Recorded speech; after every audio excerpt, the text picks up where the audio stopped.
Magandang araw po mga kapatid. Ako si JDB, ang inyong karancho. May cowboy sa karancho eh. So, huwag nyo nang asamin na magkaroon ako ng kalabaw rito. Ako na yon. Alright, so eto ho. So syempre ho, nagbubunyi yung mga yung mga DDS kasi 60, gano'n, di ba? Taas pa rin ni Sara kumpara sa ibang mga kasama niya sa surveys. Siya pa rin, wala naman po talagang duda. Di ba?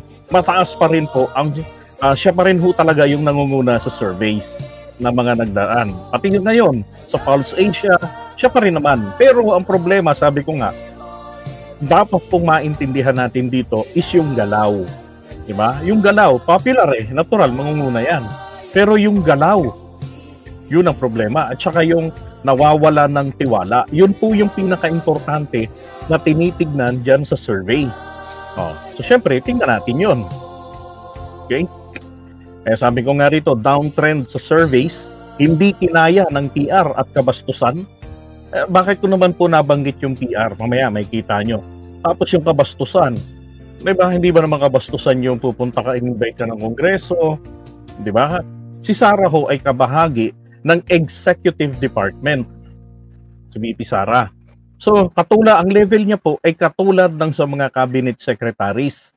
Dahil nasa ilalim rin naman siya ng office. Nasa ilalim naman siya ng presidente. Pero hindi naman po yung literal na Office of the President. Hindi po. Part siya ng Executive Department. Co-equal. So, wala pong pinakamataas sa kanilang tatlo. At ang Vice President, hindi po totoong siya po ang pangalawang mataas na opisyal ng ating gobyerno. Hindi po. Pangalawa lang siya sa may pinakamalaking sahod sa 3 branches of the government. Pero may mas malalaki pa, yung mga nasa BSP. Alright. Sipin nyo, yung siguro hindi na natiis ng mga na-survey na hindi mapagkakatiwalaan pala. Kasi yung manumpa ka lang, yun ang pinaka-latest niyang kabastusan manumpa ka lang na ikaw ay magsasabi ng katotohanan at pawang katotohanan lamang ayaw niya. Ang dami ng cheche-boreche. Di ba? Kung magsasabi ka lang naman ng katotohanan, hindi ho napakahirap ang manumpa. Tapos sasagutin mo lang ng buong katapatan ang mga tanong. Di ba? Ng komite. And after all, they have the power of the purse. Di ba? So may kapangyarihan sila na mag-scrutinize dahil sila yung nagbibigay ng approval sa budget. Sila yung may mandato na masiguro kung paanong nagastos ng tama ang pera ng taong bayan. Kung ayaw mo nun, wala kang malasakit. Now, unahin muna natin itong sa Publicus Asia. Alam niyo naman, maski noon pa, dati ko nang mas pinaniniwalaan ng Publicus Asia.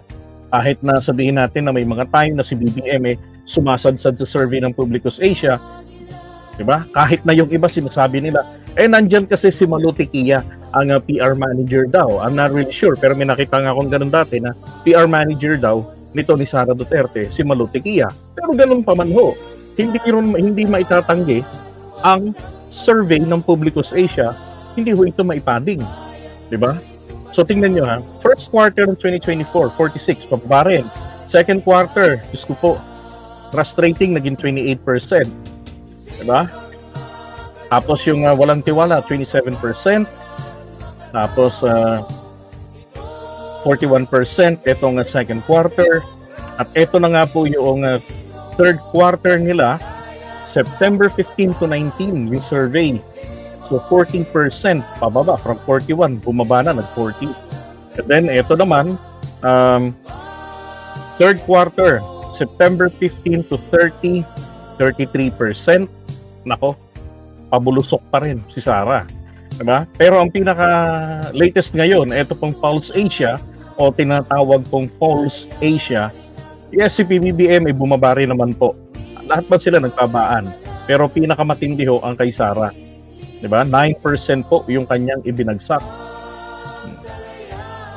Ito, tingnan nyo.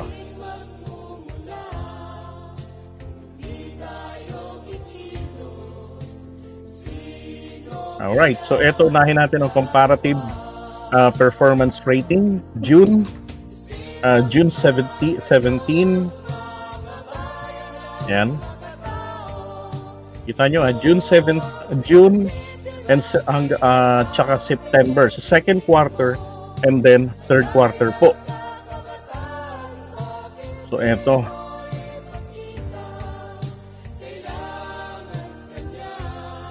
So President, September 24.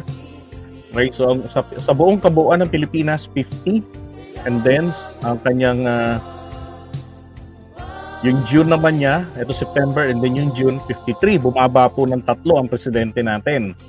Okay, pagdating naman dito sa Class E, tumaas ang ating, bumaba po siya ng 3 puntos. Okay, dito 1 punto sa Class D, dito sa ABC, tumaas naman po. Bumaba rin ang ating presidente from June 49 again 35, and then Mindanao ganoon bumaba. So lahat bumaba siya rito. Pagdating sa Visayas, dito siya tumaas. NCR bumaba po. Okay, normal lang yan dahil ang presidente syempre pagka marami kang ginagawa, maraming nakaabang dyan sa resulta, di ba? Now, pagdating naman rito sa Vice President, eto wala namang trabaho. Sabi ko nga bibigyan ko ng pabuya ang makakapagpakita sa Constitution natin na may specific task na ibinigay ang batas sa ating Vice President. At kung wala ka namang trabaho, hindi ka dapat maging pasaway. Di ba? No, dapat, yung sinasabi niya na sila ay support sa Presidente, dapat po ito ay napapanindigan. Hindi ba? Sabi ni walang misuse sa paggamit ng OVP budget, sabi ng COA. Inday number on survey 61%, Marcos 50 lang. Pulse Asia 3 years nang inaatake, hindi umubra kahit Congress wale. Maliho kayo doon. Bakit? Nag-issue ang COA ng notice of disallowance. Bakit hindi nyo po yung tinitignan? Alam nyo po ba ang ibig sabihin ng notice of disallowance? Ang ibig sabihin po ng notice of disallowance ayon sa COA ay yung kanilang liquidation na isinabmit, hindi po justified yung paggastos ng pera. Kasi ang confidential fund, 125 million, which is 73 million pesos out of 125M, hindi po nila tinatanggap ang paliwanag, ang justification ng OVP. Bakit? Pati pagbili ba naman ng lamesa, anong kinalaman nun? Pagbili ng computer, anong kinalaman nun sa national security natin? Diba? Para doon lang po ang confidential fund. Ang ginagamit ninyong kino-quote palagi, yung kapiranggot na yan na sinabi ng taga-COA. Pero, kung titignan nyo yung kabuuan, pati yung latest ngayon, diba? Sinasabi nila na mayroong notice of disallowance. Importante po ng notice of disallowance. Kasi, na-liquidate mo yung pera, ang problema, hindi katanggap-tanggap ang iyong liquidation. Walang mga pruweba na may nabayaran na tao. Plus, ang isa pang matindi ngayon na naka-apekto po rito sa pagsadsad ni BP Sara ay yung budget po sa DepEd na mayroon pang 112.5 million pesos na natunaw ng 3 araw lamang. Sus, Mariano ka, Indo. Parang pinapaagaw lang ang pera. Sabi nga ni Johnny Pimentel, nito kayo. Kahit na doon sa isang report, sabi niya, mayroon 200 lang ang participants. Merong isa, 300 ang participants. Kahit sabihin pa natin 3,000 ang participants, or etong 3 buwan pang mag-hotel yung mga bata, hindi maubos ang 112 million. Totoo naman yun. Nga lang po, ang totoo nito, depende po sa gumagastos ng pera. Diba? Correct. Tinatawag naman ng Congress yung COA. Pero, ganun pa rin yung sabi nila. Kaya nga, binibigyan po ng COA ang OVP na sumagot. Itama nila yung kanilang ni-reject ng mga isinubiling justification. At saka may pagsisinungaling po sila doon. Nung una, sinabi nila sa harapan ni Amy Marcos, sinabi ni Sara yan. Sinabi rin niya at saka sa harapan ni Amy at saka ni Risa Ontiveros last year na ginamit nila yung pera Sa tree planting, anong kinalaman nun sa national security? Bakit doon sa kanilang justification sa liquidation, wala na pong tree planting? Sinungaling siya. Under oath po siya nun sa Senado. And that is the reason ayaw niya na pong take ng oath. Okay? Tapos, bukod sa tree planting, libreng sakay. Anong kinalaman nun? At ito pa ha, I'm raising a corruption issue rito. Ang mga bus po na ginagamit nila sa libreng sakay ay mga bus na binigay sa kanya during the campaign period. Wherein, mayor po siya. Hindi po ba bawal yun? Kaya lang ang nangyari campaign period, di ba? Sinabayan na ng resign. Tapos tinanggap yung box. Di ba? Para walang sabit. Now, eto ngayon ang matindi ron. Yung buses, kanya po. Kanya yung 2 buses. Yun yung mga may sararan noon na mga tatak. Mga gandang buses. So yung libreng sakay may budget. Ang tanong, kasama ba doon ang budget para sa arkilan ng bus? Diba? Kung kasama doon, pinagkakakitaan niya yun. Which is mali yun. Dahil kanya yung bus personal. Pero, itong lately, sabi, binili na raw ng OVP yung bus. Kaya pag alis niya sa pwesto, huwag niyang bibit-bitin yung 2 bus. Okay? Now, going back.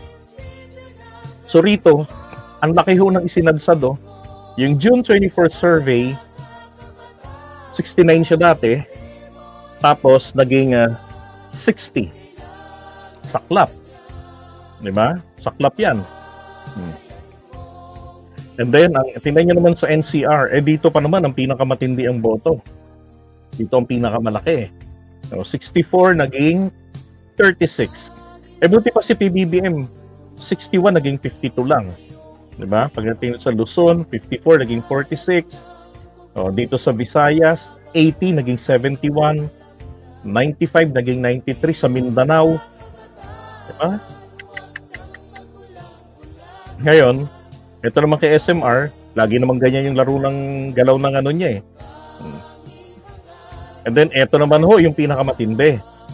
Trust rating po ang pag-uusapan naman natin. Pagtitiwala po ng taong bayan. So, kay PBBM, nabawasan po siya ng 2. Pagdating po kay Sara, nabawasan po siya dito ng 10. Kung dito po kanina ay siyam ang nabawas sa kanya. Pagdating po sa kanyang performance rating, sa kanya pong pagtatrabaho bilang vice presidente. Okay? Ito naman po ngayon ay ang pagtitiwala ng taong bayan sa kanya. Diyos ko po, mas lumaki pa. 10. Siya po, so far, ang may pinakamalaki na bawas sa kanila. Okay? Etong Senate President naman, wala namang ano yan Di ba? Hindi naman yan bahagi ng Executive Department. Hindi naman yan bahagi na nagpapatupad ng batas. Ang Senate President at ang House Speaker, hindi ho yan nagpapatupad ng batas. Yun ang maliwanag doon. So dito tayo mag-focus sa 2 nagpapatupad ng batas o yung mga nasa Executive Department. Which is, etong 2. Now, alam yung pinakamaganda sana rito kay VP Sara. Ito yung nagpalala sa kanila nung nakita ko yung survey nung starting nung nakarang taon. Doon ho talagang nagsimula. Nasa 84 something yata siya noon Tapos bumagsak ng 70. Ganon, ang laki ng ibinaba niya sa comparative. Bakit? Yun po yung nagsimula na maulol yung tatay niya at ang gawin pagmura-murahin si BBM, sigawang adik. Tapos January 28 yun, di ba? Sa Davao City. Si Sara, afterwards, wala siyang ginawa na pagsita o pag-apology sa presidente. Wala, hindi niya in-isolate yung sarili niya. Di ba? So doon po nagsimula yan. Sila kasi, si Amy Marcos ang author ng Uniteam. Okay? Ngayon, ang problema, tropa pa ni Amy ang sumira ng Uniteam. Sila ang nagpaitim. So doon na nagsimulang magsad-sad-sad-sad ang pagtitiwala ng mga tao kay VP Sara. Ito pong performance, ito po'y nagpapakita naman kung ano ba ang nagiging perception ng mga tao sa kanyang pagganap sa kanyang trabaho. Ano ba naging problema? Ang dami sa DepEd lang 'Di ba? Problema, ang dami roon. Sabi ko nga, nagulat ako nung nasa Congress ako na nagko-cover. Bakit? Kung saan ito mapunta? May problema sa pera. 'Di ba? Tapos ang hilig humingi. Ngayon naman, budget naman ang pinag-uusapan, ayaw matanong. Nasaan ang accountability? 'Di ba? So, akala po yata nila, makukuha nila kasi, bago kasi lumabas ang survey na to, ito muna yung mga nakikita natin 'Di ba? Ito yung mga nakikita natin, mga post ng ganyan. Mga PR, ito, sa gulayan. Ang tanong, bumili ba talaga siya dyan ng lettuce? O humipo lang ng lettuce for picture? 'Di ba? Alam niyo kung ba't hindi nagiging effective na yung ganito? Kaya hindi nagiging effective yung ganyan. Pinagtatawanan natin nung araw si Leni Robredo sa ganyan 'di ba? Makita natin na, grabe bakit nibitbit na camera si Leni? May cameraman sila, bakit ganon, 'di ba? Tapos lahat po ng ginagawa ni Leni, pati yung style niya, sabi ko nga na ganito ginagaya nila. Ang pinakamatindi lang kasi rito sa OVP, sa mga kampon ng Duterte, parang tipong pag dumuraho pa itaas.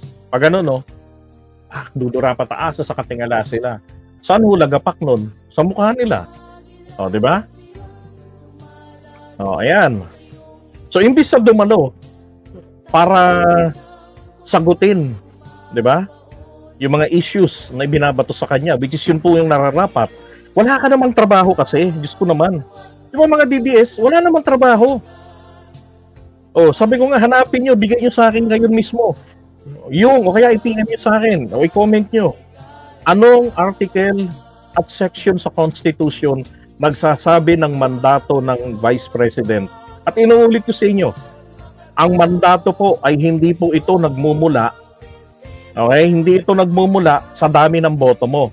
Lumamang ka ng 1, 2, 3, 4, 5, 6, pareho lang po ang iyong trabaho. Ibig ko sabihin, hindi ka magkakaroon ng trabaho. Kung ano ang binigay ng Constitution, yun lang yun. Diba? So dapat support lang talaga po ang OVP. Hindi yung EPAL. Yan na yung inayawan natin noon kay Leni Robredo Diba? Sabi natin, grabe naman to, sobrang EPAL. Andiyan ang DSWD, magpapaka-DSWD kayo.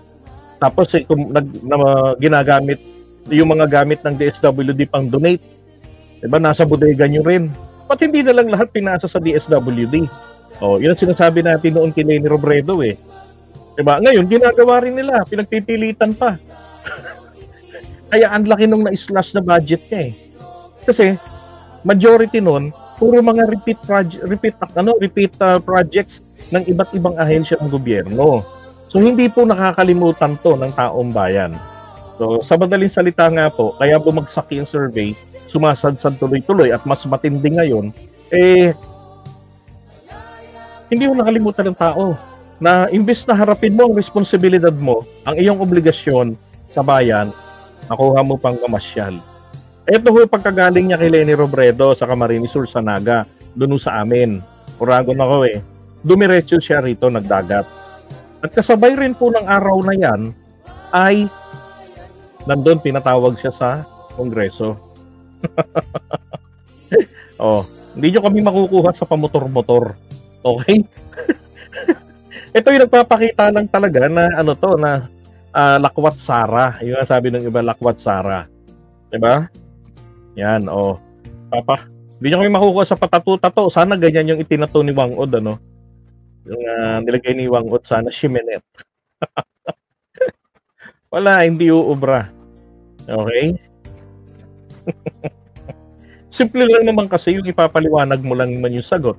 Kung nagkamali ka, di ba? Sinabi na ng Supreme Court, wala kayong karapatan, COA, na mag-utos, magparusa. So yung hinihingi ng COA sa kanya na bayaran mo yung 75 o 73 million pesos, kumbaga, automatic, wala na yon. So kinakailangan na lamang po ng COA sampahan si Sara ng kaso sa ombudsman. Ang sa ganon, si ombudsman ang mag-uutos sa kanya. Diba? O kaya naman, i-dispute nila sa Supreme Court. Ko po, 75 million lang obvious namang nagkamali sa paggasta ng pera ng taong bayan. Hindi ba, Dongkoy? O naiintindihan nyo ba yung pinapaliwanag ko? Diba? Kasi baka puro bot-bot na lang yung alam ninyo. Anak ng putya. Pag kayo nagutom, hanap kayo ng murang bigas. Ay nako. Ako sinuportahan ko sila noon. Talagang avid supporter ako ng mga Duterte noon. Pero sabi ko nga po sa inyo, ako ho ay mas loyal sa interest ng bayan natin. Okay? Anyway, andyan na yan. No? Hindi natin kung anong adjustment ang gagawin ng OVP at ng PR nila. Dahil hindi umubra yung pamotor-motor, punta palengke, hindi umubra yung pakyut, di ba? Yung kabastusan, hindi po umubra. Bago sumatsad pa sa survey si Sara. Okay?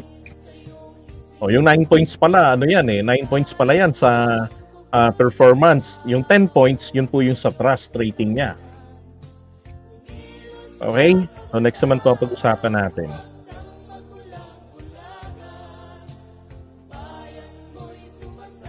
Alright, Car Clay, magandang umaga po sa inyo. Sabi niya, Sir JDB, good morning. Mega shoutout sa lahat.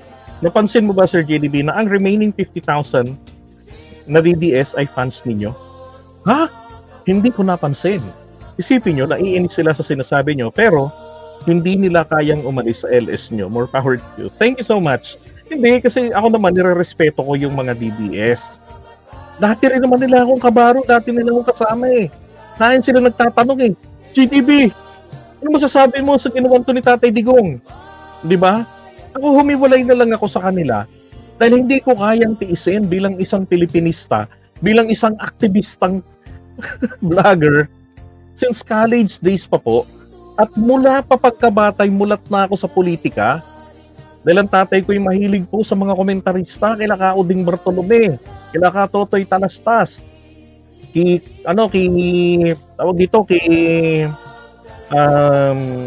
yung tayo'y magaliw. Yan, pagka madaling araw, yan ang panggising sa amin. Kaya kay Paeng Yabot, mahilig siya doon. So, yung pagiging makachina pala ni Tatay Digong, hindi ho pala ito ay hindi ito strategy lang.